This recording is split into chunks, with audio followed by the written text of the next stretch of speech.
right, Javi Vazquez, legendary Javi Vazquez, man, such an honor. SoCal Jiu-Jitsu legend, MMA legend, you know, king of the cage. I mean, like UFC veteran, but you know, one of the guys that like kind of put it on the map. You know, the first one of the first lightweight champions. Went to Japan, beat Rumino Sato, who was like the first lightweight superstar. You know, he's getting invited to UFC, like just one of the early, one of the first lightweights, you know, like champions, you know, poster boys for King of the Cage and 80cc, you name it, cream of the crop, you know, top of the line, great person, dad, family man. It's great to talk to you, man. Listen, Cancer survivor.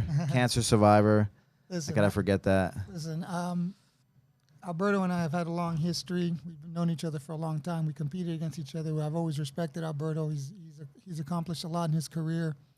He's accomplished a lot in his life. So it's my pleasure. We got to hang out a little bit before and just talk about just life and perceptions and we're gonna go deep into all these things. I can already tell. I was already excited before, but then after talking to you just briefly, I was like, hold on, let's save it a little bit for the podcast. But you're born in Cuba? Yeah, we were born in Cuba. I actually ever since everything that's been happening with Cuba, it's been pretty. I have a hard.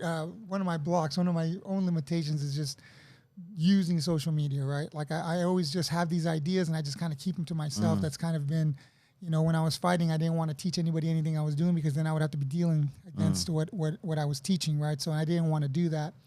And I have to learn to be a little bit more boisterous, but yes, like my mom gave me the full story because I didn't have a full understanding of how we got here.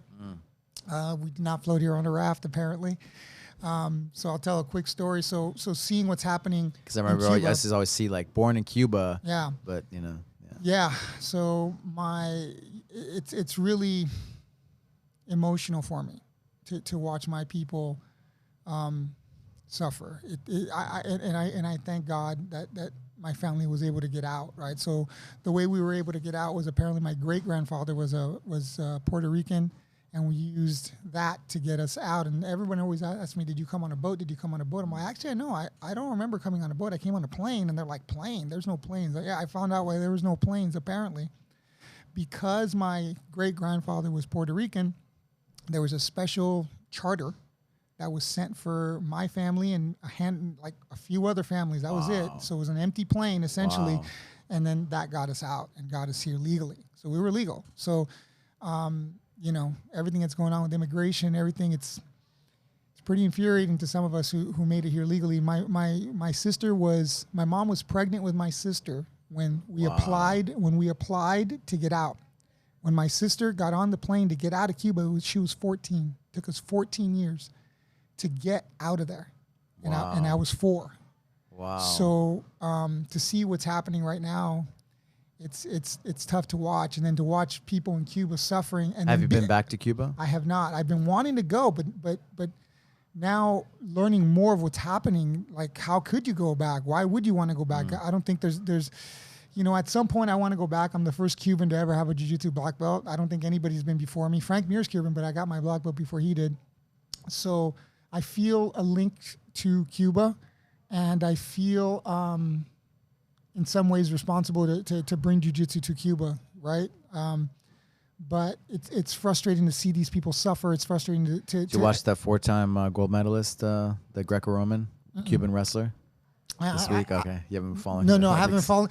I have my own. I'm not following the Olympics because there's a lot of nonsense going on in the Olympics that I'm not a big fan of. So I'm focusing my energy on other things and trying to stay positive in other ways. Again, what you let into your mind is what's going to remnant in there when you're not paying attention and subconsciously, right? Mm-hmm. So there's certain things I want to be okay with letting in, and there's other things that I'm not allowing in. But to watch, the United States say you're going to be turned away when you're Cuban. So Cubans are no good. They're no good for the country.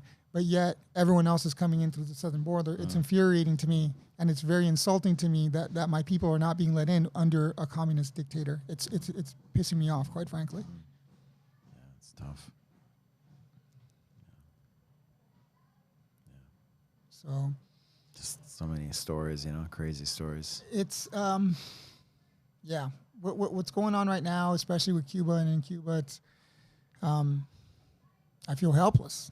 Yeah. I feel helpless, and You still have any family there?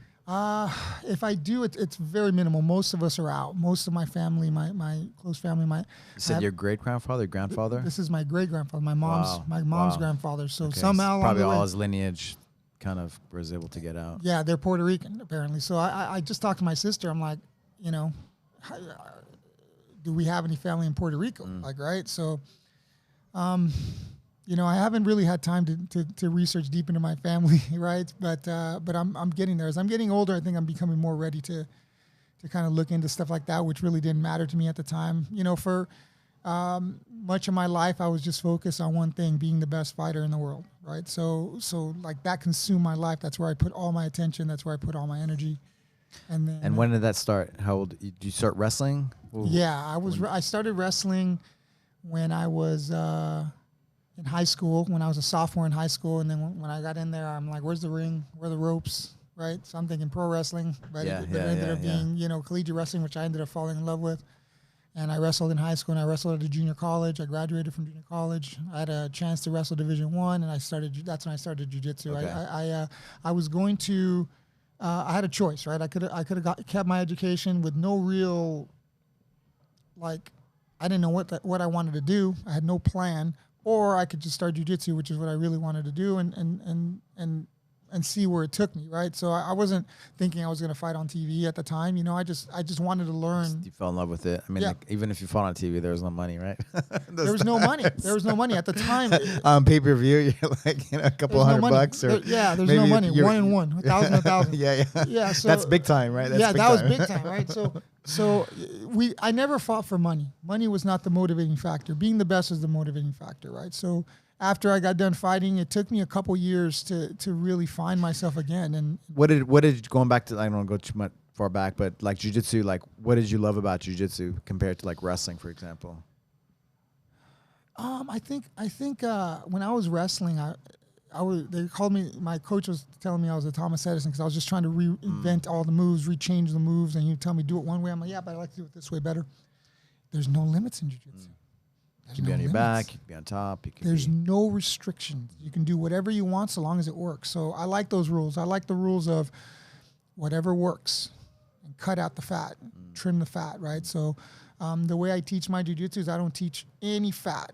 If it's not for fighting, it's not for self-defense. If it's not for preventing from getting your head smashed, I don't care. I mean, there's guys out there who are creative and do all kinds of things, and for me, it's I can appreciate it and I can respect it. But if it's not going to get added to the master plan, if it's not for fighting, if it's not for self-defense. Yeah, we'll talk about later. And like, it was super impressive. You showed me on the iPad like all the stuff that your mind is, been. I mean, it's been a long process, but it's a long process. Yes, you've been thinking about it, but then some of the adversities you've come over. Like I could see the shift. Like we were saying, you've gone to the quantum level with your curriculum and how you think about jiu-jitsu. Yes, the curriculum is going to blow everyone away. I've been talking about it for such a long time, but I didn't realize it's such an in-depth project, and I think when I do release it, and I'm hoping to release JVOS by the end of this year, I think people are going to appreciate the amount of detail and the amount of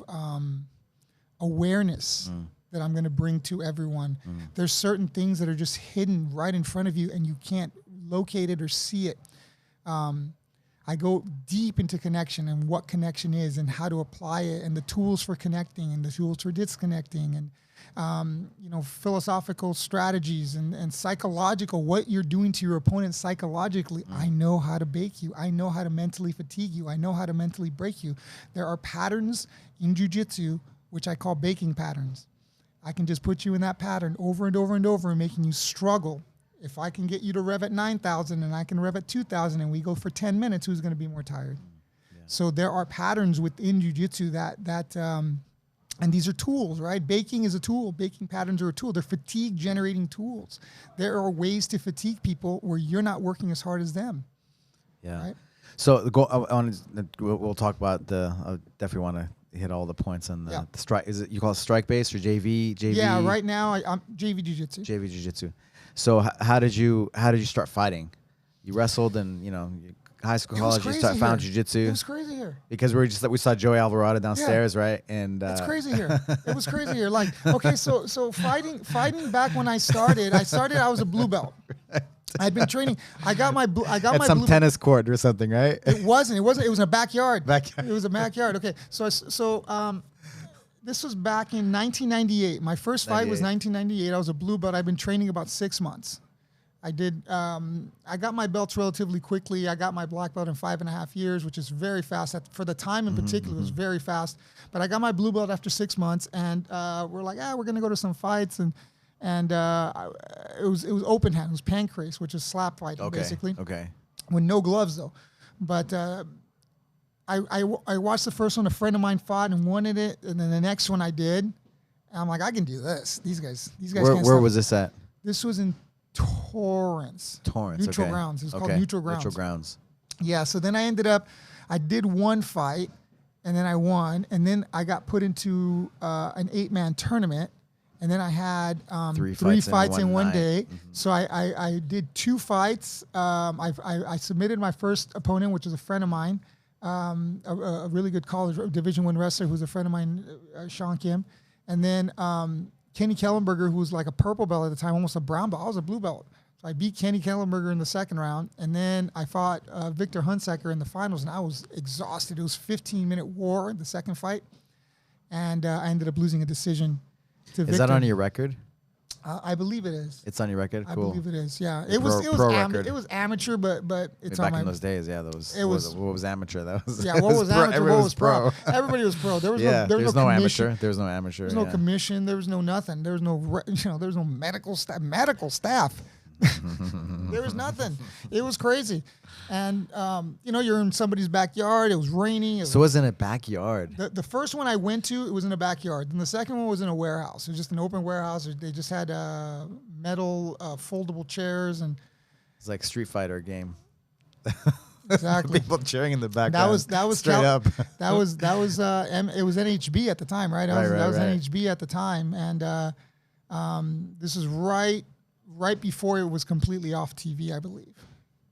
Right around the time. It was right around the time. Either it just got cut off a cable or it was about to get cut off a cable.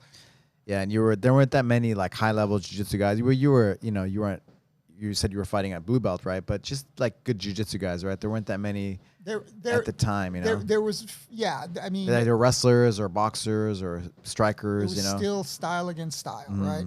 And I think one of the main reasons I had early success, right, and I had prolonged success, was because I had 2/3 of the puzzle already solved, right? Nobody could stop me from taking him down. I was going to take you down, right? Somebody my size who's not a college level Division I wrestler, I was taking Division I wrestlers down. So you're going to get taken down, and then my jiu-jitsu was way better than everybody else's on the ground. So I had 2/3 of the puzzle. All I had to do was clinch, get to the cage, take you down, and then I was on top. And I could do that 3 times, right? 5-minute rounds. I could do that 3 times all day long. I could hit 6 takedowns in a fight. That's 2 takedowns a round. I could do that no problem. So that was my mindset.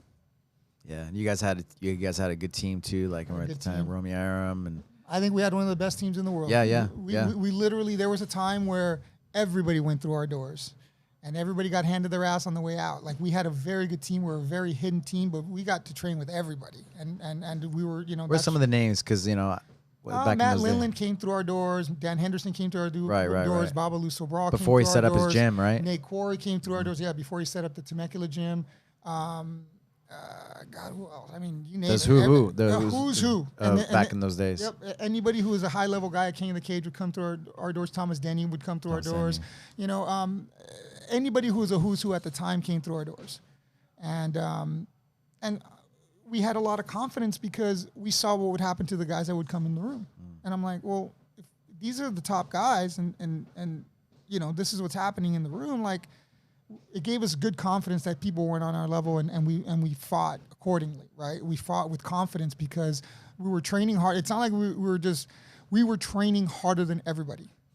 And we had a cage set up, one of the first cages set up that anybody had. So we had very good cage tactics. We had very good cage strategy because nobody had the advantage of having a cage. Yeah. So I didn't have a cage when we had our fight. Yeah. We used a wall, you know? Yeah, wall. Yeah, but we had a huge enclosed mat, which is a cage. Yeah. So it helped us with angles. It helps you with clinching. Space, right? Yep. Space management, right? So yeah, at the time it was wild, right? And I ended up, I literally tried to compete in everything I could. So when I was a blue belt, I think I did 16 tournaments. Or I won like 16 tournaments. I think I did like 17, 18 tournaments. BJ was one of the only guys that beat me, right? Right. Then I got my purple belt, and then when I got my purple belt, I don't think I lost the purple belt match, and I think I won like 12 tournaments. You're a superstar, and you know SoCal is where they had the tournaments too, right? So there's no other place really in the U.S. Right. So you were like a jiu-jitsu superstar, yeah. So and you won all the tournaments. I won everything, right? So then I got a brown belt, and then like I didn't lose that brown belt, and then I was like 2.5 years at brown belt, which was my longest belt. Then I got a black belt. And then when I got a black belt, I competed in everything. Like you name it. Like I've competed in EBI, I've competed in Shooto. I mean, every type of rule set, my style has fared incredibly well with everything because it was designed for fighting. My style was designed to be not just for fighting, designed to not take damage and to be the best fighter, to fight in a particular way where you can neutralize every style. That's all I would do. I would watch film and I'd say, how can we adapt the style to beat this style? So I did. Yeah. And how did you meet Terry Troubleclock, the King of the Cage? How did that whole thing started? That was crazy. Okay, so Batiste, you know Batiste Mansouri, right? Batiste was actually a really good purple belt for a long time. He was a good teacher, and he actually had a really good following, and he was one of our main friends. So when I was a white belt, we actually met each other in the wrestling room at Mount Sac where I was wrestling, right? So he's like, man, you're pretty good. It's like, you should try jiu-jitsu, right? So he was the first person I actually did a submission grappling round with, and I got armbarred and I got triangle. I'm like, wow, this is cool, right? And I told him, I said, as soon as I'm done wrestling, I want to start jiu-jitsu. So Batiste was jumping around trying to find a place, and he ended up teaching at a place called Cardio Fit. Right, so it was like a gym, and then they had like an aerobics room or something, and then they put a mat down and made it a mat room, had mirrors and stuff. And I believe Ted Williams was teaching there as well a little bit. Ted Williams. Yep, and Terry owned the club, so that's how that whole thing started. So then he owned like a fitness, fitness club, like a fitness club, right? Like a $19 fitness or whatever. Like you can come in and work out. And what city was that in? That was in Rancho. Rancho. Yeah. Wow. I was in Rancho. So, so Terry was a club owner, and on the side he put together a show, and I was the main event in his first show, and I fought a guy in a tennis court, in Norco, and I mean, you know, at the time what was there at the time? If you think back, right? If you think back, you're like, man, I was fighting in a tennis court. I was fighting in a backyard. I did it all. I fought in New Mexico. Let me tell you, New Mexico was the most profound fighting experience I ever had. Right? It was the most unruly crowd against me. When we fought. Yeah. So that was such a huge learning experience for me, and this huge thing. Like, wow, the crowd. I tried to not let it bother me as best I possibly could, and I stayed focused in the match. But I can see how people can crumble under those kinds of environments. But yeah, it was crazy. We're fighting in tennis courts. Wind is blowing, dirt's going in the ring, and it was a ring. Did you ever fight? You fought in a ring. Yes, I fought in a ring. I didn't like fighting in rings. Yeah, of course. I felt it's dangerous. better for grapplers in the cage, you know. Yeah, rings are always so dangerous because the guy can fall out, the guy can hold on, you know. Yeah, like it was so. Rings to me were so dangerous because now not only am I having to worry about the guy hitting me, now I got to worry about falling out. The bounce, right? Exactly. Too. The bounce off the ropes and everything. So yeah, I ended up fighting there, and I had a super exciting main event, and I ended up finishing the guy. I don't know how. I think with an armbar or something. Then I did the Ric Flair strut. So then and I just did it just off the whim, and then everybody went crazy. I was just like, wow, that was fun, right? So how did the pink shorts start?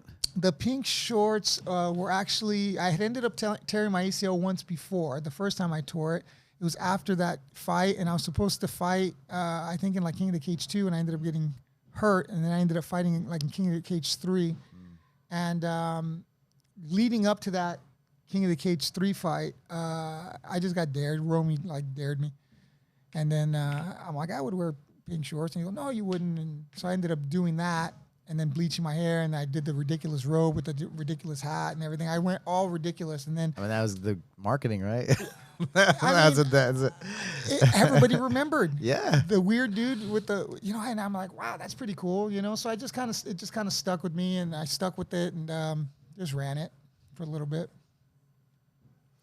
Yeah, man. Like our fight in New Mexico, that was it was a big event, right? Because it was like a pay-per-view thing, Mm-hmm. and I hadn't fought in New Mexico. Well, not until that year before, and the matchmaker Chris Cordero at the time, Mm-hmm. So I remember I did my first event, and then they knew I wanted to go against you because I was telling, like I felt like you were like, my perception was that you were like stuck up, right? That's Right. yeah. I was like, hey, how's it going? That. I've gotten that. Yeah, I've gotten that. And really, like I'm better than you, and you were talking about you're winning everything, SoCal, this and that. But I was at the time I was in Brazil, and so I'd competed against the best in the world, and I was really at the top of my game, in jiu-jitsu. And so I was like, I felt kind of insulted, I was like, oh man. And you had no idea. No. And then they offered me a fight like in October or something like that. And I was like, it's okay, because it was like $300 or whatever it was, And then they're like, okay, listen, you can fight in December. We'll pay you the same thing, but we'll give you a title fight. You were like supposed to fight in the UFC at the time, I think. Well, you were gearing up. I was gearing up for sure, right? I mean, I kept fighting because I wanted to fight in the UFC. Like, right. You had a contract too, probably with the King of the Cage. Yeah. That was. But like it was kind of like the promoters and all that. I don't know the whole story, right? But just and then I had good trainers, right? Greg Jackson and Mike Winklejohn, and like I don't know if you know, but they were like videoing you when you were like in Arizona warming up and some of the stuff you were doing, like, and they came back and we're studying it, and we're studying. It was crazy, man. That level, and what's that movie? Warrior. Did you see that MMA movie, Warrior? Yeah. I don't remember much of it, but yeah. It's based on Greg Jackson because they have like really? classical music, and because I stayed with he put so much. We were talking about how much time and effort he put. He believed in MMA, and so he like guys stayed in his house. I remember he had like a little daughter at the time, baby, It's crazy how much commitment he had, And so anyway, like that was going into that, and of course like later on they had in the UFCs like guys training on the top of the mountain, and but you were coming in too from like sea level, right? And it wasn't, you were like, it's okay, right? You don't really think it's that important. I was training in Big Bear for that. Oh, fight. you were? Okay. Yeah. But it's still a little bit different, right? Yes. It's different, Yes. It's different, like, cause I lived in Santa Fe, which was like 7,000 feet, and then Albuquerque was like 5. It was a mile high at least, Mm-hmm. So yeah. Yeah, I was well aware of the problem. I knew that was a problem. So you trained in Big Bear. I trained. Really I okay. overtrained. Okay. I overtrained in Big Bear, but yes, I was a notorious overtrainer because I didn't. What's the fighter's number one fear? You didn't do enough. Getting tired. Getting tired. You don't want to get tired in a fight because once you get tired, everything goes out the window. So I was always a very big proponent, which is funny because my nutrition was so bad, right? So my nutrition is so much better now. If I would have known about how much of a difference it would have made, I don't think I would have ever gotten tired because your body runs on a more premium fuel, right? And it's you take for granted when you're younger, right? Yeah. The fuel. Yeah, I won 2 world championships on Del Taco and Taco Bell, right? That's what I tell people. But it's crazy. It's crazy because what if I didn't? That's it, right? Like all the Brazilian friends of mine, like like UFC champs, even, right? They're like the stuff they eat and how they cut the weight. Like all these guys like super precise with how they cut the weight, and these guys are like just totally like whatever. My jiu-jitsu's better. So. Del Taco, yeah. Yeah. So going through what I've been through and noticing the difference, and not just how you feel, right? Of course, you're going to feel better. You're going to have more energy. You're not going to be so sluggish. There's that feeling. But more importantly, how you think and your awareness around you and your intuitive connection of what you feel inside registers what you feel and what you think is your reality, right? So when you eat right, when you have good nutrition, when you have a good detox program, you become more present with your body and you're able to sense things. And when you become more present with your body and you become more present with your breath, the world changes. That's deep, man. That's it, you know. Yeah. So I felt this huge shift in my jiu-jitsu and my perception, and it's almost like the ability to slow time. Like After when you start to clean up your diet with cancer and everything else, especially. Yeah. So yeah, you gotta. Okay. So people don't really understand. I don't think doctors understand. No, they don't. What they cancer is, right? So you have to understand what cancer is. Cancer is, think of the atmosphere. The environment of the atmosphere. If it's polluted, it's going to pollute you. So cancer is bred in. There's cancer cells all over your body, but if the environment is clean, if the environment is alkaline, if the cancer won't survive. The environment does not allow the cancer to survive. But so what happens is this is crazy powerful because like, you know, the doctors aren't telling you like, oh, you eat whatever, do whatever. There's no guidance, you know. No. Yeah, because they don't understand what cancer is. Okay. But somebody that's had cancer and feels it, and you know, somebody that not just that, but your background, like jiu-jitsu, you know, fighting and all that, gives you a special awareness, sensitivity that others don't have, you know. Right. So cancer is bred in an environment. So if you're eating the wrong things and you're breathing the dirty air and you're taking drugs and you're drinking and you're polluting your body with toxins, and you're not helping your body get rid of the toxins, those toxins build up and it breeds an environment of acidity. That is the type of environment that breeds cancer growth. Now, every drug is liver toxic. Cancer is two things: deficiency and toxicity. The first one I'm talking about is toxicity. So cancer is a toxic disease. And based on the environment that you're creating, it starts to sprout. Now, what creates that environment? It could be negative emotions. It could be stress. It could be the food you're eating, the food you're drinking, the drugs you're taking. They're trying to cure a toxic disease with a drug that is toxifying your body. They're never going to find a cure for cancer, ever. The cure for cancer has been around since the 1920s. It's proper diet and the Gerson therapy. End of story. Gerson therapy. Chips a hospital, yeah, right? The Gerson therapy cures cancer. Now, the solution is there. It's there. It's proven. I've already proved it. I got rid of my cancer in 3 months. 3 months, there was no sign of anything after surgery. Okay? So you're replacing your body, you're rebuilding your body with healthy cells. This is at a cellular level that you're rebuilding your body. So you give the body the nutrients that it needs, and your body rebuilds. Your body sheds itself every 7 years. You're rebuilding a new body every 7 years. So for 2 years, you're cleansing your body and you're rebuilding your body and you're getting rid of that toxic tissue, that toxic environment, and you're essentially purifying the air, your atmosphere. Mm-hmm. Once that atmosphere is clean, the cancer can't grow. Now, if you go back and revert back to your old habits and your old eating styles and your old lifestyle and the stress and everything else, it comes back. So it's not just getting rid of, but it's maintaining and being disciplined. Your mindset, how you feel, right? Yep, how you think about food. There's a relationship with food that most people don't have. People want easily accessible, fast food that's already prepared for them. There's a certain mindset when you're preparing your food. There's a certain thought process. So food with love tastes better, right? They say that. There's a reason why we say grace right before you eat. Yes. These traditions. Yes. What you speak into the world becomes real. People don't realize that. And not only what you speak into the world becomes real, what you think with the thoughts, you're a constant antenna. Mm-hmm. You're a constant, you're an antenna. Yeah. You're projecting your thoughts. You're projecting your energy. So when you walk into a room, you can feel taking it out and you're receiving as well, right? You're receiving as well. The pineal gland behind the ear. Yes. So what's happening is the more toxified your body becomes, that connection becomes murky. So when you clear through your nutrition, your atmosphere, it's direct, it's linear, it's present. It's not getting clouded. Yes, it's not blurry. cloudy. It's not blurry anymore. It's more precise. You can see better. You can feel better. You can think better. You can think clearly. Solutions come to you. You sit there, you think about it, poof, the solution comes. It's crazy. That's the way we're supposed to live.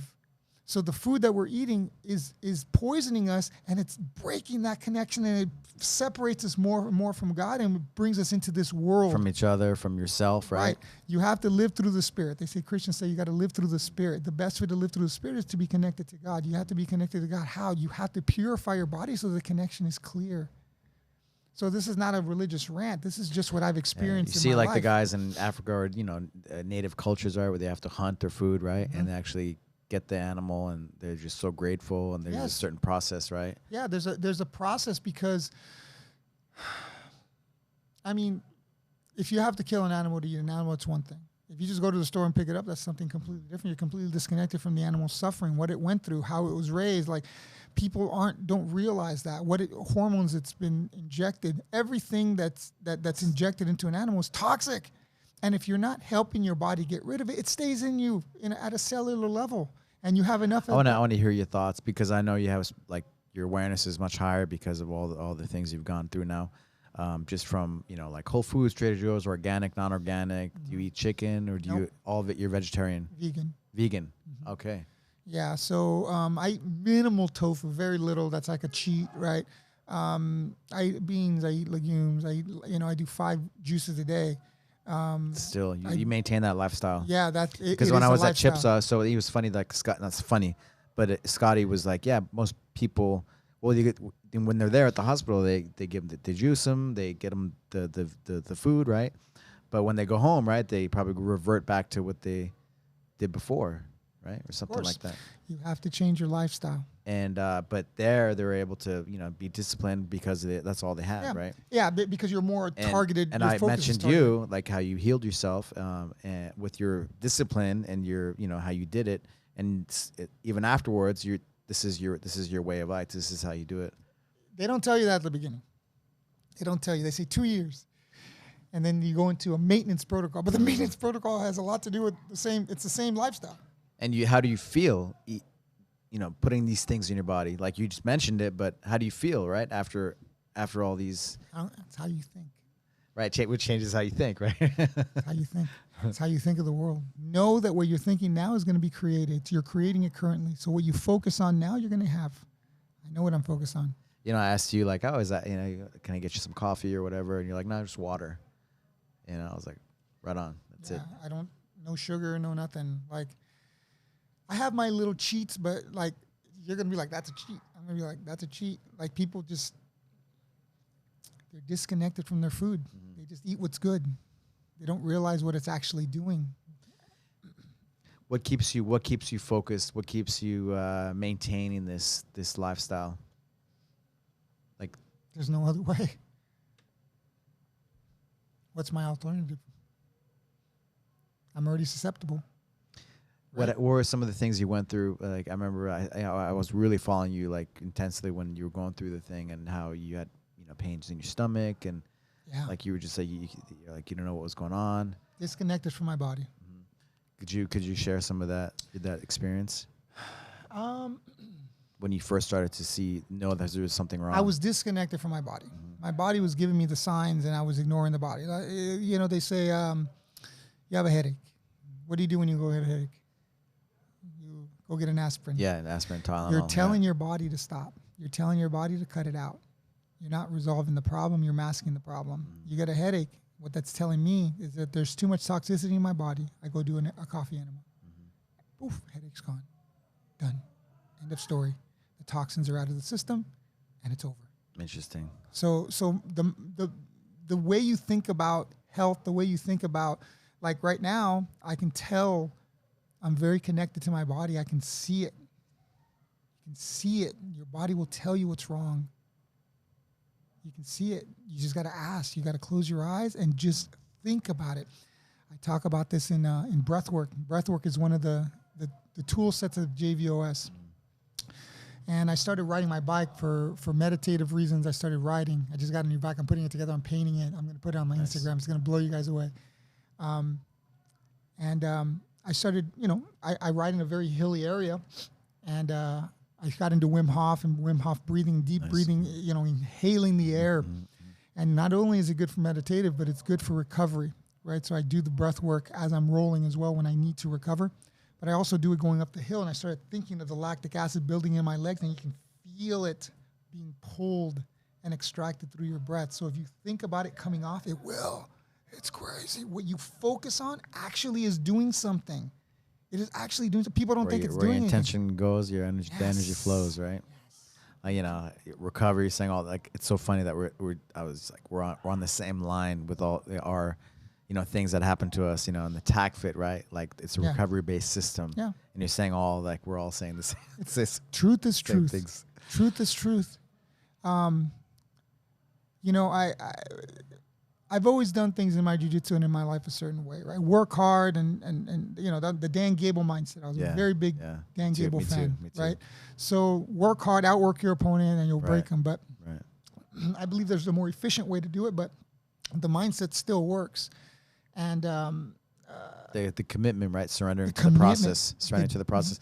When I saw you with the, you know, the process of you doing the Gerson therapy, man, I was like, you're committed, you know? And that was the feeling I got when I saw you. And that was powerful to me. That was super inspiring, and that's what engaged me. I was like, he's committed, you know? How else can Gerson is too difficult to knock. Like you have a fight coming up, you're committed to that. You're committed, right? We're here to not just a fighter, but like a champion fighter. Are we here to win, or are we here to take second place? We're here to be the best. I wanted to be the best fighter. I want to be the best teacher. I want when my legacy is written, he was the best, one of the best, in the conversation of the best. That's all I care about. That's all I care about in my life. Whether it's teaching, whether it's recovery, whether it's my mindset, whether the best. There's no second place. I don't want to be in second place. Right? Where does that come from? I don't know. It's just, that's just always been the mindset. Do you have like a family member or somebody you growing up that you looked up to? No, there was a breakthrough moment for me in my wrestling. My college coach, or my high school coach, he ended up being my college coach as well. Wow, okay. I didn't believe in myself, right? So I had all this talent when I was my second year of wrestling. I had a huge transformation between my junior and senior year. Huge transformation, and that in high school. Mm-hmm. And that was just simply in belief. I remember I should have placed in the CIF tournament my junior year, and I just lost focus, and I don't know what happened, and I lost. And he goes, "You're afraid to win." I'm like, afraid to win? And I was afraid to win. I didn't feel I deserved to win. And from that moment on, not good enough. I wasn't good enough. The other guy should get the reward, not me. And that was a huge mental block. That was a wall that was knocked down. And then it's like, well, now I want to be the best. So then it just shifted my whole focus. It shifted my mindset. I would visualize my opponents running in front of me. I would run every night, right? And I would visualize my opponent in front of me, and I would sprint to catch him. And that's powerful, because it's like you can be passive about it, right? Or you can fight. Like, no, I'm gonna fight to be the best. Why else are you gonna fight? Yeah, you're fighting for your life. Like I didn't fight to win. And then you go to the cancer, right? It's like you're fighting same to win. Mindset. You know, yeah. We're not fighting for second place. So the biggest thing about Gerson, there's several things. Win. There's several things about Gerson, right? There's several things. The diet itself works. There's no question. You go to Chipsa for 2 weeks. You go to these places for 2 weeks, and then your juices and everything's prepared for you. And man, you could be there. You feel different. Yeah, it's great. It works. There's no question it works. The problem is, can you do it on your own? Can you do it at home? And the biggest problem is time. Can you? I've refined the Gerson therapy to where I save time. Time is an asset in Gerson. It's your biggest detriment. You're on your feet 12 hours a day. You're on your feet all day long.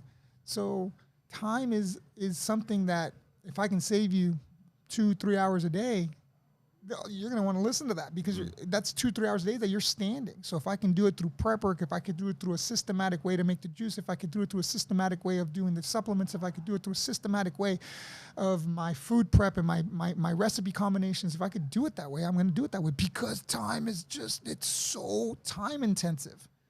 Of course, right? With your background, right? That's why people quit. How can you share that? What's how can you share that knowledge? Man. Help people that are, it's life or death, right? Well, I'm always open to conversation, right? And eventually, I wanted to make the videos. I'm just so overwhelmed with you see what the project that I'm doing. Yeah. But yes, I definitely want to write books. I definitely want to get all this stuff done because I feel that I'm always open. People message me all the time on Facebook and on Instagram and stuff. And can you help my friend? What can you recommend? Can I give tips and stuff? And I'm always open to help, or I'll, at the very least, refer them to the people through the Gerson Institute that have helped me. And but I want to share the message and that you can heal yourself. Yeah, you can heal yourself. That Gerson can be modified to save time, and you can still get the job done. That whatever you put your mind to, you can achieve if you stay disciplined, right? You can't achieve anything without discipline. Everybody who wants to be on a diet, they go to the gym for 2 days and they quit the diet. No, you go to the gym whether you want to be there or not. You show up. There's plenty of days where I didn't want to show up to practice and I showed up and I took my licking that day.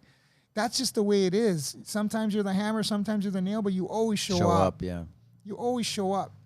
And in life, people, it's so easy just to let the government take care of it. I was talking about Simone Biles. Biles. She didn't do the things, and I was talking to my wife and all my friends. I'm in this group chat with my Brazilian friends from back in the day, and it's like as a fighter, that warrior mindset. It's like, man, maybe it's not going to be your day, no matter what, but you still show up. And if you don't place, but you showed up, right? You took somebody else's spot. Let me tell you something. I took somebody else's spot, right? I did. When I was wrestling, some of the proudest achievements, medals that I had were the ones I took third. You know how you take third? Third place guy is always the guy who has the toughest ride. Right. The most matches. The toughest matches. You got to fight your way back through the consolation bracket. You already got beat once, so you have to bounce back from that, from adversity. And still get your I have a lot of thirds. Up. I have a lot of thirds. Sometimes I was beaten by guys that are better than me and ended up winning the tournament. And sometimes I lost based on dumb decisions, and I had to recover from my dumb decisions, my own dumb choices, and had to fight back through the bracket and get my third. And those are the moments I'm most proud of because you get kicked down, you lose confidence, you lose the fact that some people lose and they completely break. Yeah. They fall apart. Once they're broken, they're broken. Man, every fight is an individual battle. You got to forget what's happening and be present in that moment. Biggest opponent is ourselves, right? Dude, I've had conversations with friends of mine that are friends of mine, right? That we've competed against, and they tell me I'm so afraid of you because every match that you have against me, it's not going to be easy. I'm going to make it as difficult for you to beat me as humanly possible. Every second of every round, I'm going to make your life miserable. Just know that that's my mentality. And that's how you break people, because I'm able to keep that mentality the whole time. There is no breaking me. And if you do, you're damn good. Right? So if we're going to play a mind game of who can take more pain, let's do it. Let's do it. I've been through a lot of pain. Yeah. I've experienced a lot of pain. Surgery after cancer surgery, when they cut out a foot of your colon, let me tell you, I've had over 20 surgeries. It's another level of pain. So, okay, I guess I missed a lot of it probably, but I was watching, you were talking about, you had the pain, you were very open, and so to talk about that experience, so people understand what you went through, and to come out the other side, and you keep going, and you keep your discipline and your diet and your nutrition. I had 7 to 8 life-changing events in 1 year. 12 months, I had 7 things that would have broken anybody. One of those 7 or 8 things, I believe it's 8, would have broken anybody. I had surgery for cancer, got diagnosed for cancer. It ended up being cancerous, a tumor, and then ended up being cancerous. I ended up having to have surgery. It's a resection surgery. They take a foot of your colon, they cut it out, and they stitch you back together. Couldn't train. This is the longest I wasn't able to train at all. But even going, how you were having cramps in your stomach? You were having like crazy pains in your stomach? No. Okay. So let me go back to how it all happened. Yeah, I was traveling and teaching seminars, And every time I would, I had noticed some signs before, but I was ignoring it because again, I had other issues, totally disconnected. And now I'll get better. Tough it out. Right? The mentality of tough it out. And I ended up teaching seminars. And I was just in just excruciating pain. I'm like, well, maybe it's something I ate. Maybe it's the travel. So I got back here. It happened a couple times on my trips. And then when I was here, I really wasn't paying attention to it. And then I went on one of the trips, man, and went to the East Coast, and I had to go I had to cut a seminar early. It was just crazy pain. So I taught it I cut it like 15 minutes early, and I ended up going to an urgent care. Wow. And I went to the urgent care, and I ended up going to the restroom, and I'm okay. So then I came back home, and then it happened again when I was at home. Went to the ER. They kept me over a little bit longer. Ended up, it was just crippling. They were doing tests, but they didn't find anything. Yeah, so they ended up doing an enema to clear everything out because I think they knew it was constipation, right? And it ended up being constipation. So I'm like, oh my God, that was great. It was already so painful, and then to do the treatment, and there's more water in there. It felt like it was horrible. It was horrible. Got everything out, and I felt like $1 million. I was like, wow. They go, well, we got to keep you overnight for observation, and then we got to find out what caused. I'm like, good idea. Good idea. Because I was thinking go home, right? So they did a colonoscopy, and then they ended up finding 12 or 14 polyps, and one of them ended up being cancerous. And then what, right? Then what? Okay, well, how do you fix it? It's cancer. Okay, well, how do you fix it, right? My mind was never to give up, right? My mind was, how do we fix it? Oh, we got to remove it. Okay, great, let's do that. They removed it. Got my doctor. I mean, I was still like, walking was difficult and bending was difficult. I was still in a lot of pain. Like 2-3 weeks after the surgery, went to my doctor. I'm like, okay, now what?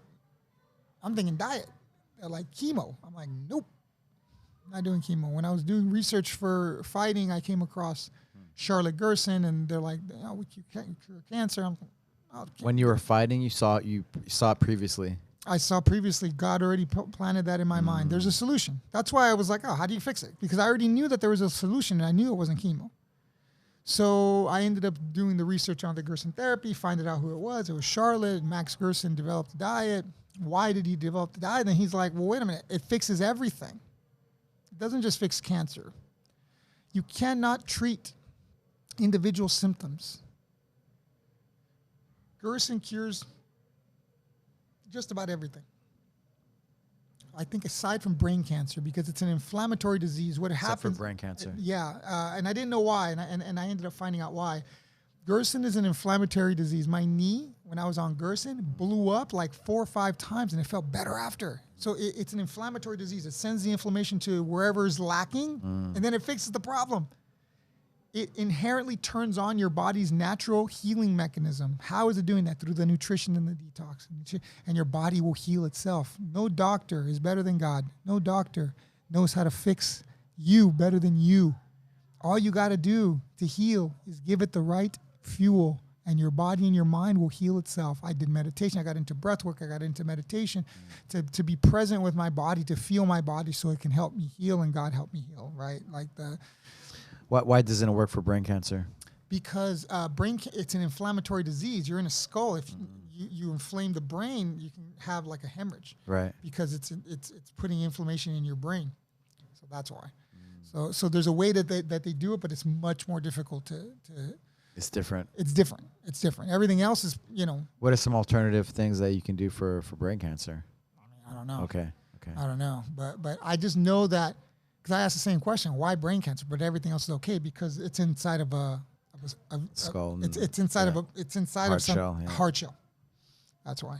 And then the pressure from that it creates problems apparently. But everything else you're pretty, unless you have that, it cures pretty much everything else because you're changing your body from the inside out. You're healing from the inside out. The healing comes from your mind. It comes from the nutrition. It comes from you. You heal. I'm not waiting for a pill to heal.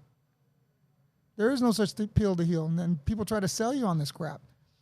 You have to, if you want to heal your body and your mind, you have to change your behavior. You have to take responsibility, personal responsibility. Change your behavior and change your habits and change your lifestyle. The people you're around, if they're stressing you out or they're not good for you. I'm trying to... Or just not letting it bother you, affect you, right? Clear it. Roll with the punches. You got to clear it. Yeah. If people are in your life that are causing you too much stress, it's step back, clear it, get back on that line. There's a path in life that's easier. I talked to you about the path in jiu-jitsu. There's a path in jiu-jitsu that's easier. It's just it's much easier to go a particular way. So you know, how long was the process of, you know, you basically, you know, I think it was your sister or somebody that, you know, helped you, and you focus 100% on doing all the Gerson therapy in your house. You know, you couldn't teach, you just focused 100% on that every day. How long was that process before you were able to go back on the mat? I started Gerson in, I believe, August. 4 months, I opened up a new academy. 4 months, I was clear. I have to keep the diet. I have a juicer at the academy, so when I was doing 9 to 12 juices a day, my sister would be pressing juices while we're at work, and they bring it onto me in the mat, drink it. So I had 2 machines, one at the academy and one at the house. And then when I travel, traveling is so much harder. Traveling is much harder. I got to bring my juicer. And You bring a juicer. I got to have a hotel room. Check it into the bag. Yep. So it's got its own roller bag, and then I gotta everything has to be systemized when you're on Gerson. So when I travel, I take my juicer. I make sure I get a hotel near Whole Foods. I get the necessities I need, the greens. It makes a difference, like if you get like organic, Yes. like good quality Yes. greens versus like, you know, spray Yes. pesticide. Yes, there's a reason. There's a reason. Okay, so let me explain to you why you have to do organic. Okay, so like I mentioned earlier, Because I feel it. I feel it with my MS. If the difference, you know. let me explain to you why, if you don't already know. Okay, so Gerson is cancer is 2 things: toxicity and deficiency. Deficiency is the second one. I talked about toxicity, the air, your lifestyle. Toxicity is most people understand what's toxic in their life for the most part. Deficiency is the other problem. What's deficient? The food that you're eating is nutrient deficient. So your body's not hungry for food, your body's hungry for nutrients. So if you're eating non-organic food, they're nutrient deficient. Why are they nutrient deficient? Because when the plant is first planted into the ground and it's pulled out, what's coming out is the nutrients from the ground. If you're not able to recompost that back into the ground, at some point there's not going to be anything more to pull from. So now the food that you're taking in is sprayed chemically with basically 3 chemicals: nitrogen, phosphorus, and potassium. Those are the 3 major ones. But your body needs something like 56 nutrients to function. Okay, well, where are you getting the other 56? You're not. So now your body's running in a less, capable way because it's not getting the nutrients. Even though you're eating this broccoli, well, one broccoli is organic and has more nutrients. The other broccoli is nutrient deficient. So you're eating the same bulk, but the concentration of nutrition within the product, based on the lack of the restocking process and the chemicals, the minimal fertilizer that's put into the ground, you're only going to get what you put in. So if you're not putting in all the other nutrients, they're not coming out. So the whole food system is broken. This is a deep problem. Yeah. I mean, we can kind of go circumvent around it, but what happens when organic food becomes the same way? Right? It's polluted. It's polluted. Yeah. Our food system is completely polluted. So then you have chemicals in the food that, make you more hungry, make you have cravings. So now you're putting those toxins in your body. That's your environment. If you're not clearing that stuff out, or you don't know how to detox that stuff out, how many people detox? Nobody detoxes. Very few people detox, especially that have a detox protocol. What's the right detox protocol? Because I don't understand. What do you do to detox? Okay, so what would I do to detox, for example? People talk about, I'm doing this detox, but I'm like, is it legit? Is it good? But you're only detoxing for a certain amount of time, then until the next time. Right. There has to be a consistent protocol for detox, right? So I'll give you my example of what I'm doing. So twice a day I do coffee enemas. Why do I do coffee enemas? Because there's a chemical in the coffee when the rectum is very highly absorbable. So whatever you put in there absorbs. So sometimes when people can't drink the juices, they put them up the other direction, and then the colon absorbs it. When people are having vomiting, when people with very severe cancer that can't take in the product, they can't take in the juices, which I didn't have. Luckily, I didn't have that problem. But when you put the coffee up the rectum, it absorbs into the liver. There's a palpitate that is an acid that the liver produces to, like a vacuum cleaner. It goes through your bloodstream and picks up all the toxins. Your bloodstream, the blood circulates throughout the body. It takes about 5 minutes for the blood to completely circulate throughout the whole body. So we hold the coffee enema for 3 minutes.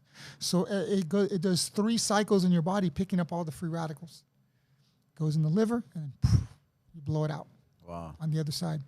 But I'm doing it consistently, twice a day, once in the morning, once in the afternoon, twice a day. So my body is consistently getting rid of the toxins. They don't stick around. I am helping my body. You don't give it a chance. I don't give it a chance. My body already is compromised. It cannot, the process of taking it out has been compromised based on the surgery that I have. So I have to help my body get rid of stuff. I can still do it naturally, of course, right?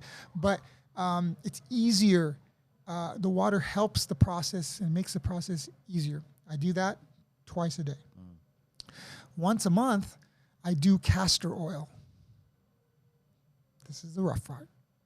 And this is where the discipline comes in. Castor oil is terrible. I take 2 tablespoons of castor oil, and then it sits in your body, and it pulls out all the toxins at a cellular level, and it cleans up your gut.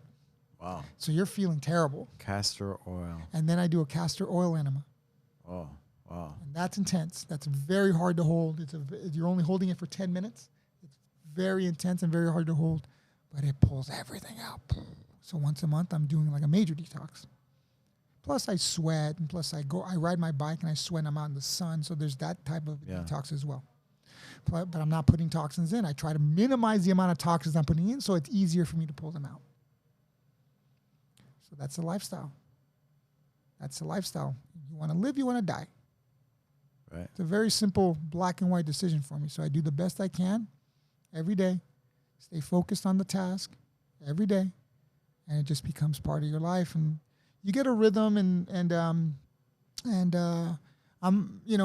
I have my little cheats here and there, and which, what's a cheat? You're just like, that's a cheat. A cheat for me, slice of bread is a cheat. I can't really have bread. Tofu's a cheat. Maybe I'll go, and there's a place called Citrus Kitchen that makes like a really good Cajun tofu, and I get black beans and white rice or brown rice, whatever. That's a cheat. Maybe Thai food, like a Thai vegan place that I eat, and it's tofu. It's the consistency, right? And then once in a while, if you wanna have splurge, right? 80-20. 80-20. There you go. 80-20. 80-20. That's it. I'm pretty. That way you can be happy and enjoy life, right? You have to have your cheats. You can maintain. Yeah, I mean, instead of having ice cream where it's milk, have an acai, right? So you compromise. You find what works for you. You find the alternative that is healthier for you. Instead of focusing on what you cannot have, you focus on what you can. So it's a mind shift. It's changing the way you think. Changing the way you think is what changes your life. Yeah. Right? You start thinking of things differently. That's what I'm trying to do with my jiu-jitsu. I'm trying to get people to think about it different. Think about the problem differently, and you will come up with a more efficient solution. All your experience fighting and jiu-jitsu, and then I remember you were creating the strike-based jiu-jitsu and just some of the curriculum. I remember that, and then you showed me some of the mind maps and some of the direction, or I feel like just like more awareness, higher level, and it was like, it's like just quantum level, of how you think about things, I mean, one of these days we'll train together. And one of these days, if we ever get to share the mat, let's do it. Let's set it up. Let's have you come and do a seminar, and then we'll hang out a little bit before. And you're gonna see how deep the rabbit hole really goes. It's deep. It's a very deep hole. I think of it in 9 different layers of information. Every position, every scenario, every problem. Just know that there's 9 levels of information that I am thinking of, or that have already been thought out and planned and routed as I start making my presentation. I'm thinking on it on a very deep level, and why I'm making the choices I'm making. It's just not random. It's a very calculated and precise reasoning for my decision making. Can you go into it a little bit without spending? Right, get the iPad out. Let me get this out because so let me talk about layers of consciousness, right? So, I call these details in consciousness, right? So common consciousness. Because you have a strike-based shirt on, right? Yep. JV Jiu-Jitsu. Yep. So common details in consciousness. When you learn a move, and when most people teach a move, they're really looking at two different levels of information. They're looking at the path, right? And then they're looking at projected battles. This might give me a little problem here. This might give me a little problem there. Go. Right? Go do it. That's what most people commonly will look at when they're teaching a move. These two base layers. You have to know the direction you're going, the basic path, basic direction, and then basically these are the problems you're going to have. The way I look at it, through the lens of JVOS, I look at it a little bit differently. I look at it through the level of JVOS. I identify crucial battles. I understand how to win those crucial battles. Crucial battles are incredibly important. You have to know which battles you cannot lose in order to go backwards. You come to a roadblock, you have to win or go around the roadblock to go forward to get to the next step. Choose your battles. Choose your battles. I call those crucial battles. You have to understand how to optimize control. How am I controlling? Every time I make contact with you, I understand the basic mechanics of your body, and I understand exactly how to distribute my weight based on connection, right? I also figure the decision-making process, I make sure that I'm generating fatigue. There's a way to generate fatigue from the top and the bottom. On the bottom, the mindset, the shifting of the mind from the bottom to create fatigue is very interesting. You have to maximize efficiency. And finally, my goal is to generate behavior. So I am thinking at it on a very deep philosophical and psychological level of why I'm making these specific choices. If I know the battles, if I know the crucial battles and the positions that I'm shooting to, and you don't even know the position, so I'm going to shoot to a position, and I understand the crucial battles, who's going to win that battle 9 out of 10 times? I'm not saying you're going to stop it every time or you're going to win it every time, but I am playing a numbers game. 80% plus, I want to win these battles. From these positions, I'm going to have success. That's how I think of it. That's how I've created the entire path of every position. It's amazing, you know? It's amazing. Yeah, I'm excited to, hopefully you, this year, right? Yeah. So that's a lot of, showed me a bunch of those pages before we started talking. Yeah, I just see things different. Being aware and being present, connection, that's what I focused on when I was sick. How do you train jiu-jitsu when you're sick? What was I focusing on when I couldn't move, when I couldn't walk? I couldn't walk. My mom was holding my hand when we were walking around the building. My mom would walk with me every day. You think? Hickson said a word. I did a seminar with him years ago. He said the word connection. I'm like, what is connection? What's that? I understand what it is. So I'm like, okay, so if being connected is good and being disconnected is bad. Okay, how are you connected all the time? I call that fundamental stability from everywhere.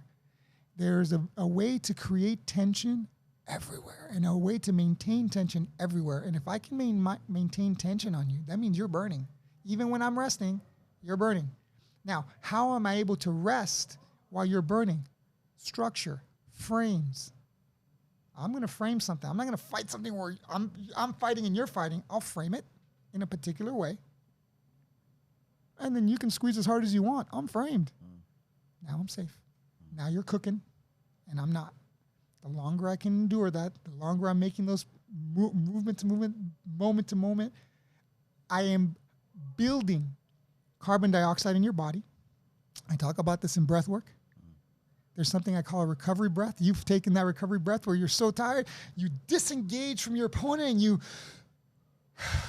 body's completely able to relax.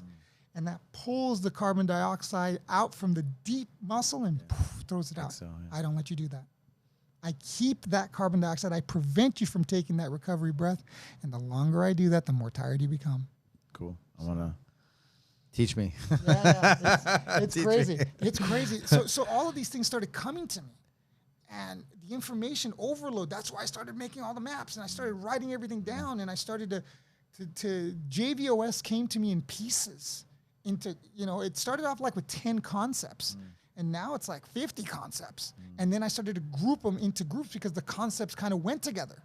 So that's why there's 12 groups. Nice. You feel like we're kind of, I said it, like if it was a blessing in disguise, I feel like some of my health things have been a blessing in disguise because they made me a better person. Yes. You feel the same? Yes. It's a blessing if you take advantage of it. It's a curse if you don't change. Right? So life, you have to be, they say, like a willow tree that absorbs the change in the atmosphere and then the environment, right? You cannot live life rigidly. So cancer is either a place where you can adjust and float with it, or you can maintain rigidity and you're not going to survive. That is a huge red flag to anyone. If you have cancer, if you have ailments, if you have dis-ease in your body, whatever dis-ease you have, that is your body crying for help, that something needs to change. Something needs to change, whether it's your mind, whether it's your thought process, whether it's your nutrition, whether it's your habits or bad habits or your lifestyle. Listen, I didn't think I was going to have to be doing 5 juices a day every day for the rest of my life. Those are the cards I was dealt. Either I can do it and survive and live an amazing life and build what I'm building and share the knowledge that I'm sharing and share the message to show people that it is possible. And hopefully help some of these tricks, right? Making things more efficient as a lifestyle, right? These Gerson therapies. That's huge, man. I live my life efficiently. Everything I do is efficient in my life, or as efficient as I can be. The way I ride my bike, the routes that I choose are efficient. My goal is to go downhill more than uphill in my rides. And I can do that. There's certain rides where I go, man, I've descended 5 feet more than I climbed. I mean, that's pretty efficient, right? So everything is awareness. So efficiency in jiu-jitsu, you got to be efficient in life. The way you do things, don't waste time doing things. Figure out a system that makes that process as fast as possible, and you save time. Time is something we cannot get back. So you want to spend time doing things you want, not doing things you don't. So you minimize the amount of time that you do the things that you don't want to do, and you maximize the time and the things you want to do. Share your life with the people you want to share. Do the experiences you want to experience and live an amazing life rather than living in misery. If you're living in misery, you just know that those emotions of misery and depression and those are what got me sick. It is real. Like if you are miserable all the time, just know it's a matter of time that you're going to get sick. You have to change your life. If something is making you so miserable and so unhappy, toxic, you have to change, because if you don't, it's a matter of time. You're going to get sick. Dis-ease. 4 months before you got on the mat, and what is the jiu-jitsu community? What are your students? What does that mean to you? How did that make you? How is that part of your healing? I had a huge support from the jiu-jitsu community, right? I had friends of mine who started a GoFundMe that without them, I don't know what would have happened, because Gerson does cost money, right? There is an investment in equipment, there's an investment in education, there's an investment in time, there's an investment in food, right? Product itself is more expensive. So I feel very indebted to the jiu-jitsu community and people who supported me when I needed them the most. So that's why I'm not so concerned about I'm more concerned about helping and putting the message out, and there is a way to do it. And then I try to help people as much as I can until I actually have a book, or until I actually have the videos actually 100% completed. And then I wanted to start something to give back to the jiu-jitsu community. I wanted to do a yearly seminar, a free seminar, make it a huge event. All the proceeds go to like a Gerson foundation of some sorts, and then if a jiu-jitsu person needs it, it's there and they can have it. Same treatment that was given to me, I want to be able to pass that on as well. That's one of the projects that I definitely want to start putting together, because I owe the jiu-jitsu community my life in a lot of ways. They saved me, they helped me, right? So that's why I'm always so open with my information. I'm always so open with giving things away, because if it wasn't for them, I wouldn't be here, right?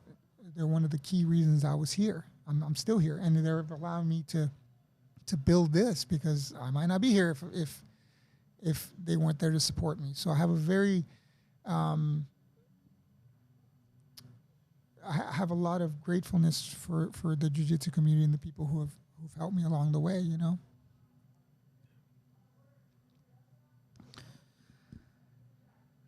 Going back to, like, just think about your career, like, you know, what was one of your favorite memories of competing and fighting? That fight with you, I was actually pretty proud, right? Even though I lost the fight, I was very proud of my performance. I was very proud under the circumstances that I had to fight those fights. It was a very tough crowd. It was a very tough environment. And New Mexico crowd, huh? Yeah, it was a rough crowd, man. It was a rough crowd. I was actually afraid for my life for a little bit. It was the most intense crowd I'd ever fought in front of. So that I had was my Santa Fe people there in the Albuquerque, because I was training at Greg Jackson's at the time. It was crazy. It was a very intense thing. It was a very intense environment, right? You know, going through all my surgeries, going through all my struggles, and then making it back to the UFC and getting to fight in the UFC again, I thought was a pretty proud moment. And I won that fight, right? Yeah. Against a good Joe Stevenson, right? Yeah, against a good fighter. Joe's a good fighter, right? A title contender. Yeah. I was pretty proud of that. Veteran. Yeah, veteran. Big time veteran. Listen, I'm very proud of my MMA career. I fought good people, and I beat good people. So the best guys at the time. So, I competed against the best guys. I'm very grateful that I've had the opportunity to have success and had the opportunity to compete in all forms of hand-to-hand combat, right? Under every kind of rule set, I've competed, and it's given me such incredible knowledge and such incredible perception and perspective on how to win, right? Because that's all I cared about, is how are we going to get our hand raised in every kind of rule set. And I believe every kind of rule set demands a specific kind of preparation and mindset and circumstantial awareness and circumstantial decision-making that is very important, right? Fighting smart. That's one thing I always prided myself on. I always fought smart. I always knew when to come underneath the ropes. I always knew when to circle out of bounds when I was in trouble on particular takedowns, right? You have to fight smart. You have to have mad awareness, mad intelligence, right? I always prided myself that I thought I fought pretty smart. Once I made my early mistakes when I was in high school, through my college career, through my jiu-jitsu career, through my MMA career, I fought smart. I didn't really make stupid mistakes, and I think that was one of the huge, attributes and things that I was very proud of. I always stepped up. I never crumbled under pressure. I never felt like I let pressure get to me. I was very strong mentally. I'm very proud of my mental strength. That losing is just not an option. It's not an option. If you want to go lose, go train with somebody else. I'm here to win. So that kind of a mindset, that kind of Dan Gable wrestler mindset. I was like, where do I get this from? Now you hear Terry Brands talking in an interview years later, right? Yeah. And I go, this is where I get it from. I used to read all his books, Dan Gable. It's Season on the Mat and all the stuff, all his old books too. I was kind of obsessed with him. There's a reason why he's successful. Why? I'm only looking at people who are successful, right? Why are you gonna? What are you gonna go learn jiu-jitsu from somebody who's not successful? You're gonna go learn jiu-jitsu from the best guys, right? If you're gonna go into marketing, you learn from the best guys. If you're gonna learn how to do massage, the best guy, right? Oh, that's another way I detox and become present with my body is massage. I don't know. Do you get massage a lot? Sometimes, yeah. Yeah, I really like massage. I started doing this stretching, fascial stretch therapy. I like pull yourself apart, yeah. Yeah, I like a lot. But somebody of stretches you out, Yeah, it's good, and then the connection between the breath and the stretching is incredibly important. Exactly. Being mindful of the breath and the stretching. So I talk about that with my students as well. That's part of recovery. That's part. I'm gonna have like a little recovery center here, like next door to the cafe. So yeah, I want to do that. It's very something. Yeah, I got certified. I'm like the advanced fascial stretch therapist. Yeah. I just do it on my own. But sometimes you're just so tired from training. It's just nice to kind of just lay there and have somebody do it for you, because you want to do it, right? Yes. That's the main thing. You just feel better. You're releasing toxins. You're releasing that stuff through your breath, and you just connects you deeper into your body. That's it. Stretching, massage, breath work. Yeah. It connects you deeper into your body. And I gotta show you TACFA. I'm gonna have you come out and we're gonna do a TACFA class together. Okay. All right, I'll do that. Yeah. I'll do that. And I'll give you a club belt too. All right. Yeah. I'll do that. Yeah. Thank you so much. Yeah. And then man, worst moment Your career, competing, fighting. Yeah, the fight changed my life. Which fight? Your fight. Our fight as well. Yeah, I mean, Best and worst. I had a lot of problems with my knees. I had a lot of problems. I'm recovering. Cycling changed my life in more than one way, and one of the ways was it got my legs stronger. It was so atrophied for so long and so painful for so long, and Gerson helped heal it, and cycling helped heal it. But I've had my issues, right? I've had a lot of issues with my knee, and you know, I can't say I was getting knocked out. I wasn't taking that huge trauma to my head. It was just, you know, the wear and tear on my body. But yeah, man, I've dealt with it. I don't complain about it. I do the best I can to heal it. I was supposed to get a knee replacement when I was 30. I'm 45 now, and it's feeling better. When you were 30? Yeah, and they were recommending a knee replacement at 30. I'm like, they're like, just let it go as much as you can possibly tolerate it. I think around 2013, something like that. I remember like a couple doctors told me I needed double knee replacement, both of my knees. Gerson helped it. Cycling helped it. And I was like, and then I saw what they do, cutting off the leg and putting that thing in. You can't do anything anymore. Yeah. You can't do anything anymore. You can't be going hard anymore. Now you can't spar anymore. You can't. I'm like, no, dude, we'll run until the wheels come off. Yeah, right? That's it. And you know, I had to grind it, and you know, but whatever. I'm not complaining about it. It was that has had the biggest effect on my life going forward past fighting, right? Because once you're done fighting, right? Yeah. But then you got to live with what damage has been done. So, but it's good. It's been good. It's been getting better. It doesn't inflame as much. It's stronger. I'm making it get to bend all the way. So I do my own kind of rehab on it. I use gua sha tools to scrape off break up the scar tissue. I do what I have to do. I'm not complaining about it. It was just a lot on the line, you know, and I felt that I did everything I could to win. I did the absolute. There was nothing more I can give. That's all I can do. That's all I can do. So that's why I'm proud of it, you know. Yeah. But after the first time I tore it, I felt I had a full recovery. But after that night, there was never going to ever be any sort of a full recovery. But you live with it, right? These are the choices I made. I could have quit, but I would have probably been more pissed off if I quit than not. I respect. Why didn't you quit? Why didn't you quit? It didn't cross my mind. You fought an extreme. Was it extreme? Or was it extreme? What was it called on CBS? Not Bellator, but before Bellator. WEC. WC, but EliteXC. EliteXC with Kimbo Slice, the final straw. But that was the other major event at the time. Yeah, so I fought all the events. Fights in EliteXC. I fought all of them. And then you kept going. Affliction. I was supposed to fight in Affliction, okay. but the fight got the Josh Barnett thing happened. But okay. I fought on all the biggest shows. Yeah, with your knee, and then even you got your UFC fight as well. Why didn't you quit? You know, why didn't you quit? Why didn't I quit? Yeah, night? Just not that night, but just in general. You know, but like, you know what? I'm gonna do something else. There's a little cachet. Little bit of cred, little bit of street cred, as they say. When they say, "Oh, I fought MMA," what's the first question that they ask you after that? Did you fight in the UFC? Oh yeah, UFC. Yeah. Did you fight in the UFC? If you say no, it's so funny, right? I say, yeah, I did. No, you didn't. I go, I'm in a video game, bro. I'm in a video game. That's pretty cool. I got 2 of the 3 things I wanted. I wanted to be in a video game. I wanted a trading card, and I wanted an action figure. I didn't get the action figure. Kenny Florian got the action figure. Way better looking than Kenny Florian. Come on. No, but that was that you know, these are one of the small things. I want an action figure, right? Why not, right? Yeah. That was the only one I didn't. You lived life to the fullest on all aspects. You know, you fought in the old school, the new school. We got to experience all these different organizations, UFC. I mean, we didn't do it for money. Money wasn't the reason. I mean, yeah, no. Obviously. Obviously. You know, you did it. All I ever wanted. How much did you get paid for the backyards? Most of them were free. Yeah, most of them were tennis court or the gym. Like $200. $200, something like that. I don't remember, but not much. They started paying you. You're like, oh, listen. You didn't do it for money.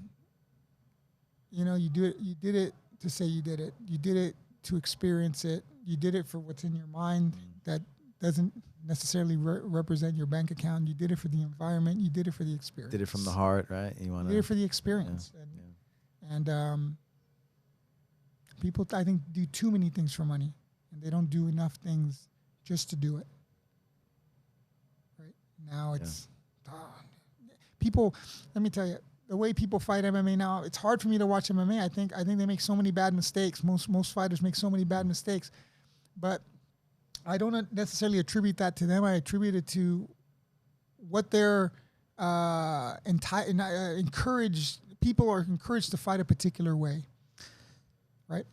The sport has evolved in a way where it's its own sport. It's its own sport now. There's no like style versus style. It's it's MMA. Well, I mean, you change 3 rules in MMA, MMA changes. What are the 3 rules? If you change 3 rules in MMA, the whole sport changes. If you can't hit to the back of the head, I can, or the gloves too, like to choke, right? If I take your back, you having gloves and me not being able to hit to the back of the head, the old school Gracies, me elbowing you to the back of the head, guess what? You're going to open up your neck in 1 second. That's the end of the fight. Right. So I think the 3 rules, and back of the head's an interesting one. Take away the gloves. Guys aren't throwing as hard. Right. Bare knuckle. Right. I can assure you that. Or they land one hard shot, they break their hands. Now all of a sudden that changes the fight. Right. Knees to the head of a grounded opponent. Guys shoot and they sit there and they hold on to single legs, but you start getting knee to the head, people are going to start pulling guard. Like the 1FC, right? The 1FC. Yes. Yeah, that changes everything. Changes everything. And 3, up kicks from guard. You allow me to up kick somebody when they're on their knees, I can guarantee you ground and pound is going to change. Guys are going to back out of your guard when they start getting booted to the chin. Yeah. So you change those 3 rules, the whole sport changes. Yeah. Yeah. So there's a reason why they're not in there. It encourages people to stand up and box. What are you getting? I think about that. Yeah, just the up kicks when the guy's on his knees, right? How many opportunities, if a guy's on his knees, can you kick a guy in the face? If you're on your back, how different is that of a fight? They took away one of the key weapons. Yeah. They took away a huge jiu-jitsu weapon. And they just said, nah. I mean, we're in our early fights where I was Renzo Gracie and Oleg Tartarov. and he was standing. He was standing. It is way easier to kick somebody when they're on their knees. Yeah. Way easier. Yeah. It's not allowed. But how many guys are ground and pounding if they can do that? It changes the game. You're going to have to control my hands. Yeah. Hand control is king, right? That's one of the things I talk about. Hand control. You want to control somebody? Control their hands. You got to know how to control their hands. Yeah. Yep. Good stuff, man. Thank you, man. Thank you for your inspiration and your example, for me, for all of us, to just, fight the good fight, never give up, and fight to win, always fight to win with, of course, your career, amazing career, but then also with the cancer, like, man, I was like, say your biggest fan, but man, I was like right there. I was like really like super inspiring. Thank you. And just even hearing you talk about it now and just earlier too when we spoke briefly, just like it's amazing, man. Thank you. Thank you for everything, and look forward to the jvos. Yeah, it's coming. Coming out. It's coming, man. It's coming. I'm super excited. You sharing your experiences with the Gerson therapy, I think more people need to hear about it. People need to hear about it because people need to understand that chemo is not the only way. Chemo's not going to help you, man. It's gonna. I could have done chemo, and then it's like taking 3 steps backwards, and then you got to recover those 3 steps, and you got to detox out of all that stuff. You got to understand that if you have cancer, you have a toxic liver, and you have to understand how to flush that liver out, how to detox, how to put the right nutrition in your body, and most importantly, let your body heal itself. Give it the environment, give it the time, love yourself enough to give yourself the opportunity to heal and to give yourself to learn who you really are and become more present and familiar with your own body, and stop telling it to shut up by going to the cabinet, by going to the doctor, by taking drugs to mask the symptoms that your body is screaming out. It's talking to you, right? It's talking to you. And people just want to shut it up and not listen to it and not change because it's inconvenient to change your lifestyle. It's inconvenient to change your diet. But I really like meat. But I really like this. But to me, that's just all complaining. there's alternatives for everything that will make it, that you can make it work if you want to look into it and put the effort into to change your life. And don't be lazy, right? Yeah, that's it. That's it. That's why I think that's the biggest thing, right? Especially your background and you doing the Gerson therapy. Like that's it, you know? You gotta, that's a you lifestyle. like Javi. Well, I mean, in a way, you're right. Like just, it was super inspiring. Just it was like, you know, I understand like training for a fight and having that, like a camp, you know, and it was like a camp. You're like, you set yourself up to win. my life is a camp. Right. My life is a camp. I'm always ready to win. So man, amazing. You know, like, how can people find you? Usually people on Instagram. I have my academy Instagram, JV at JV Jiu-Jitsu, and JV Jiu-Jitsu. and then at the real Javier Vazquez. Real Javier Vasquez is your Instagram. Is my Instagram. So Your gym is in Rancho. my gym is in Rancho, JV Jiu-Jitsu Academy. You know, I'm very excited. You know, I teach the master plan there. I teach JVOS there.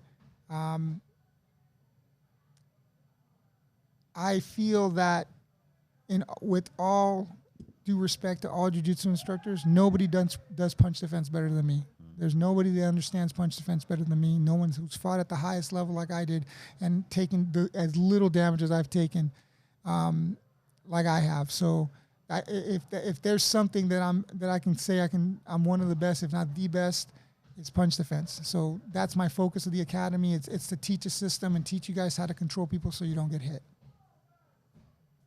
Yeah, it's high level stuff. You know, it's like self-defense, like fighting, right? Fighting fundamentals, like you know, like we can do all the sports jiu-jitsu. I love sports jiu-jitsu, so do you. Yeah. But it's like at the end of the day, it's like, what are we doing it for? Yeah. What are we doing it for? And especially now with the landscape of the country and violence and cops getting defunded, which is absolutely crazy to me, how people are looking down on police officers who help people. And like, I have so many cop students and they have such a tough job and you got to support these guys, right?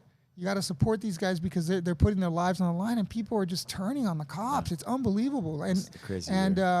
You know, the direction everything is going, like, I'm not afraid of walking down the street and getting, you know, somebody trying to beat me up. Like, I'm not afraid of that. And there's a lot of people out there that need to learn self-defense and need to learn jiu-jitsu. If everyone learned jiu-jitsu, Elio said that, right? If everyone learned jiu-jitsu, there'd be less problems because of the philosophy, because of the mindset. The Valente brothers and Elio and Carlos, they all said the secret in jiu-jitsu is in philosophy. It's how you look at the world, how you're not afraid of the world, the confidence that gives you. That's what it was all about. Even though we grew up on two separate lineages, you and I, right? We're two separate, and I got the pleasure and the privilege, right, of learning from both sides of the family. I learned Carlson's style for the first 10 years of my career, and then I learned Elio's side, which is a completely different philosophy from Hedon and Henner and Horian, the second half of my career. And now, you know, then there's a little sprinkle of Hickson, of connection and the understanding, and now I've taken all this data and I've kind of compiled it and I've said, okay, well, this is what works, right? But the original philosophy was to build confidence. It was to if everyone knew jiu-jitsu, how many guys are really going out there picking fights? Most guys are just everything's on the mat. You're not, yeah. Yeah, you don't need to prove anything. You don't need to prove anything. You leave it on the mat and it leaves you. Jiu-jitsu is a decompression mechanism. All that anxiety, all that stress, all that goes away because the energy, the focus that you're putting into jiu-jitsu calms you, it regulates you. That's what jiu-jitsu doesn't do it for me as much. I have to ride, right? So I ride my bike. That's where that's my decompression mechanism. Okay. Jiu-jitsu is some, but it's work as well, right? It's work as well for me. So there's for me, my decompression mechanism is riding. But if everyone knew it, there'd be a lot less problems in this world, and people would think about this world a lot differently. And that's something that Elio and Carlos, the original guys, really were the Valente brothers talk about that a bunch, right? The secret in jiu-jitsu is in its philosophy. Mm-hmm. To just with just same as life, when you encounter difficulty, it's the ability to adjust around the problem and to bend and mold around the problem, just like life. Life is the same. You could run into the wall. Cancer. Well, you got to shift and adjust around the problem to continue moving forward.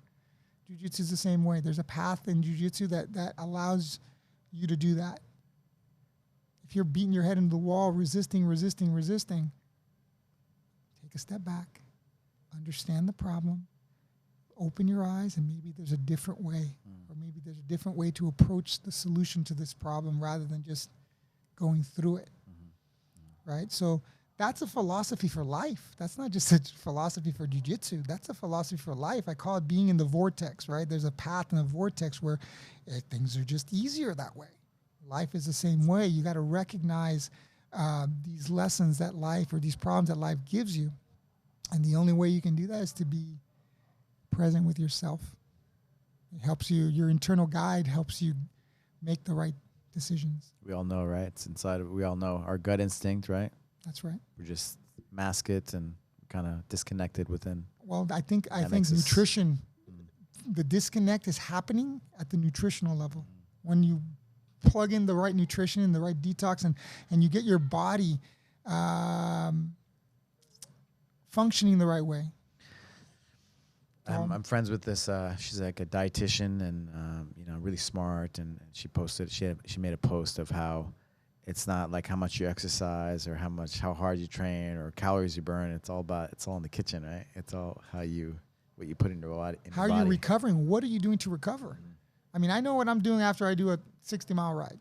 I know what I'm putting in my body. It's a green juice, it's a smoothie, and then I make a nice meal, like all organic, and then so you feel refreshed, and your body's able to heal and recover when you're pushing it at that high level. If you're eating junk food, it's going to slosh you down. You're going to feel terrible. You're going to get a stomachache. You're going to get diarrhea, whatever the case. Do you ever eat junk food anymore? Yeah.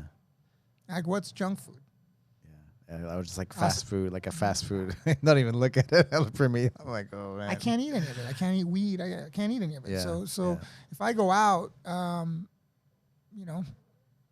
it's crazy. There's like levels of like toxicity, and like fast food is like at the. You can't. And you get addicted, right? People, you start eating it, and then you get addicted. What's that? You get addicted to the convenience. But even just like your body gets addicted to like the chemicals and things that. Yeah, it's designed that way, so that you can buy more of it. You start to crave it, but whether it's salt, people are addicted to salt. You shouldn't be eating salt. Salt's really not good for you. No. Really? Yeah, it throws off your pH. So as little salt as possible. I eat salt, but it's like there's salt in the food, like salt in the vegetables. That's it. Depends, right? Depends. Like I think everybody's nervous systems are different, but just depends, right? I would think that depends on how your body is, how you think, how your environment. Everything. I thought about this. Your genetics, right? Your genetics. Yes. Blood type also. Blood type. You have to pull blood, and I thought about this many years ago, even when I was fighting. I'm like, really? Because I was supplementing, but I'm like, well, what's really being taken in? What am I really lacking? Really, the only way to do it is to pull blood. Yeah. They pull a blood panel, they look at where you're lacking, and then they supplement you accordingly. That's the best way to do it. You can guess all you want, but until you pull blood and you can read it, and it's in front of you, if I was to do something like that. If I was to run a company for fighter optimum performance, that's the first thing you do. Yeah. You pull blood and you start to see where they're lacking and where they're strong and where they're weak. Yeah. And when I first met Skasan and the TACFIT guy, he had me do a blood panel, and then they looked at everything, and then they put me on certain supplements. That's right. To fill those gaps, Yeah, and then the supplements that you take have to be highly absorbable. Like there's like a Life Extension. I remember the company, just good quality places, Yeah, that's the only way to do it. Same thing with the food, right? Same thing with everything. Yeah, the food prep. Like the problem is things have to be prepped, right? The timing of the prep actually saves you time, so you can just grab something and go. So I'll do stuff like that as well, right? Where I prep the food and then I don't have to worry about it for the next 2 days or whatever. Yeah. I have foods made. I think that when you're hungry and you become desperate and things aren't prepared, that's where you go to convenience. Mm-hmm. And you try to minimize that by preparing yourself earlier. That way you don't put yourself in that kind of a situation where you're desperate for food and then you make a bad choice. Well, thanks, man. Thanks so much for Thank you. Coming, man. So like, thank you for just talking about old stuff and new stuff, like all the the things you have in the works, and sharing your your awareness and just some of the gifts, right, of the adversities. Like I feel very similar in my experiences with multiple sclerosis. I feel like it's made me a better person, and it has given me more awareness of myself, in conjunction with like the tackfoot stuff, Right. speaking of the breath and the structure and the movement, the quality of the movement. Yep. I mean, I think a lot, like I said, I think a lot of people are disconnected from their bodies. I think that they're blinded by their lifestyle and the choices that they make, and what they're putting out there. It always comes back, right? Yeah. In jiu-jitsu, it's been enlightening. It's been enlightening to see what a big difference nutrition and mindset has. And the fact that the nutrition on the mindset, right? The nutrition on the mindset. Everything's connected. Everything's connected. Yeah. Yeah, it's been a really interesting learning experience, and